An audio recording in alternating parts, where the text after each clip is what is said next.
수만 년을 이어온 고향의 소중한 문화유산. 삼국시대, 고려시대, 조선시대를 거쳐 지금까지 역사의 중심지였던 고양시는 우리나라에서 5번째로 문화유산이 많은 도시인데요. 그중에서도 잘 알려지지 않은 향토 문화재 속 숨겨진 이야기를 찾아 떠나봅니다.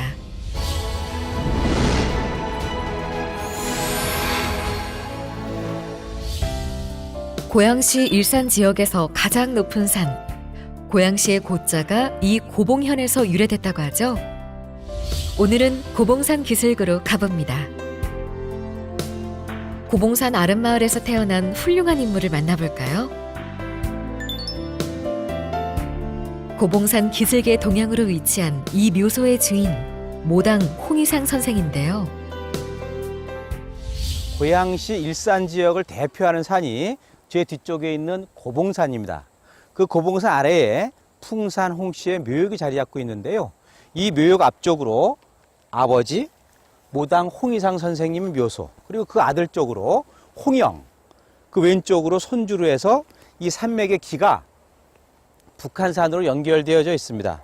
결론적으로 우리 이번 답사의 주제인 고봉산 자락에서 가장 좋은 묘자리 중에 하나가 바로 고향 8현 중에 한 분인 모당 홍희상 선생의 묘역이 되겠습니다.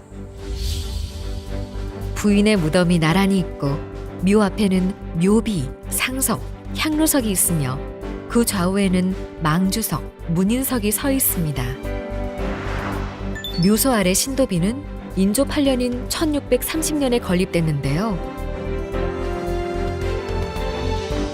귀부는 많이 닳았지만 정교하고 생동감 있는 비석머리의 조각이 돋보입니다.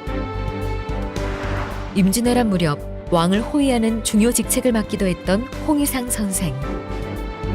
그는 조선시대 중기의 문신으로 문봉서원에서 제사를 모셨던 고향 8현의 한 사람이자 행촌 민순의 제자였습니다. 또 유명한 효자 충신이기도 했는데요. 홍희상의 정신을 담고자 그의 호를 학교 이름으로 택한 초등학교가 고양시에 있을 정도입니다. 홍희상 선생의 가문은 오래전부터 고봉산 일대에서 쭉 살아왔는데요. 이곳에서 태어난 후손들도 대대로 뛰어난 인물들이 많았다고 합니다.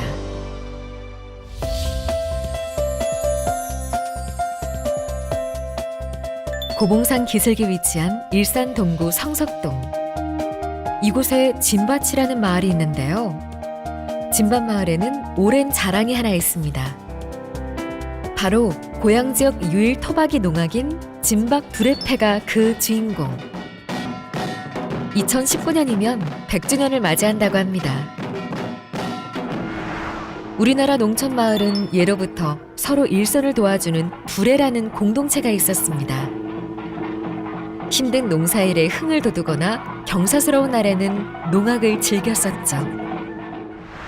17살 저부터 이제 김 매는데 쫓아다니면서 아버지가 이 농악을 하시게 되면 아버지 쫓아와서 그냥 춤추고 그냥 깽맞게도 그냥 아버지가 빼서 또 치고 그냥 듣고 보고 그리고선 자랐어요.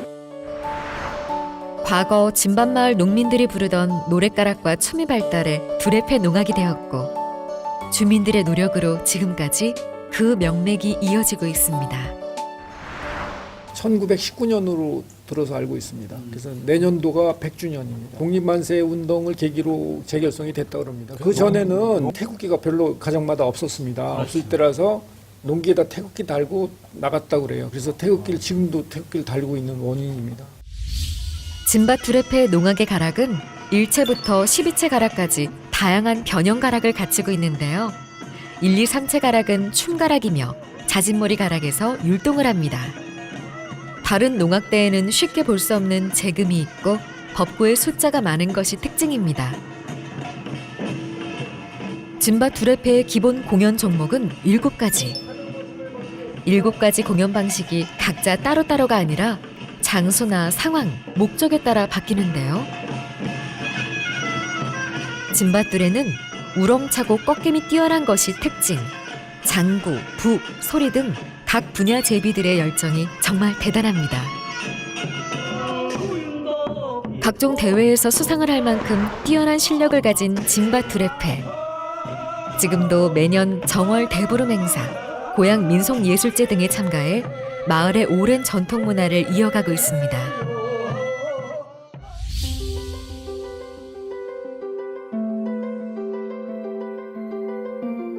진밭 오레골 마을에 자리한 또 다른 향토 유적.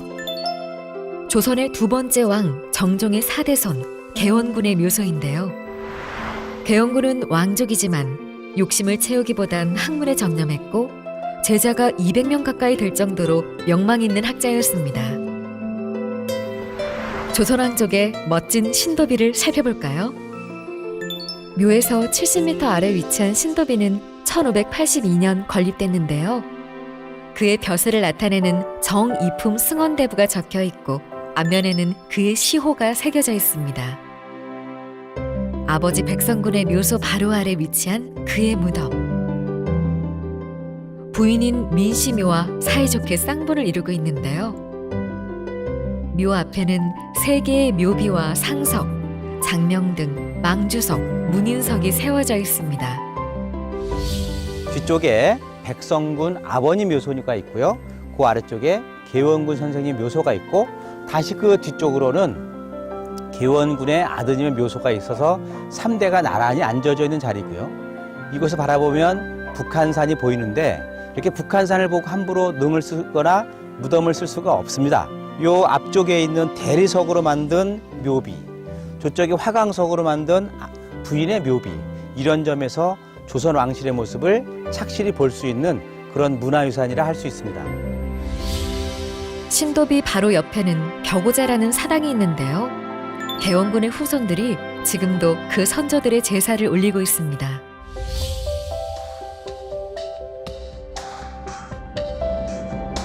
조선시대를 세우는 데 큰 역할을 했던 위인의 유적도 이 근처에 있는데요. 바로 이천호 선생의 묘소입니다. 태조 이성계의 조카인 이천호는 고려시대에 이성계의 휘하에서 왜구를 물리치고 조선 개국에도 공을 세운 인물입니다. 무덤은 고려 말부터 조선 초까지 유행했던 육각형 양식인데요. 그의 부인과 함께 묻혀 있습니다. 무덤 뒤로는 나지막한 담장인 곡장이 30m가량 예쁘게 둘러있고 묘 앞에는 상석, 향로석, 장명 등과 1979년에 세운 묘비가 있습니다. 무덤 옆을 지키는 송골매 조각상은 이천호 선생의 지혜를 상징하는데요. 왕이 이천호에게 상으로 논과 노비를 내리자 극구 거절하고 매 2마리로 달라했다는 매 사냥에 빠진 왕이 정사에 좀 더 집중하도록 현명하게 조언을 했던 것이죠. 현인들의 교훈이 담긴 고향의 소중한 문화유산. 늘 그 자리에 있는 고봉산처럼 앞으로도 오래도록 잘 지켜가야겠습니다.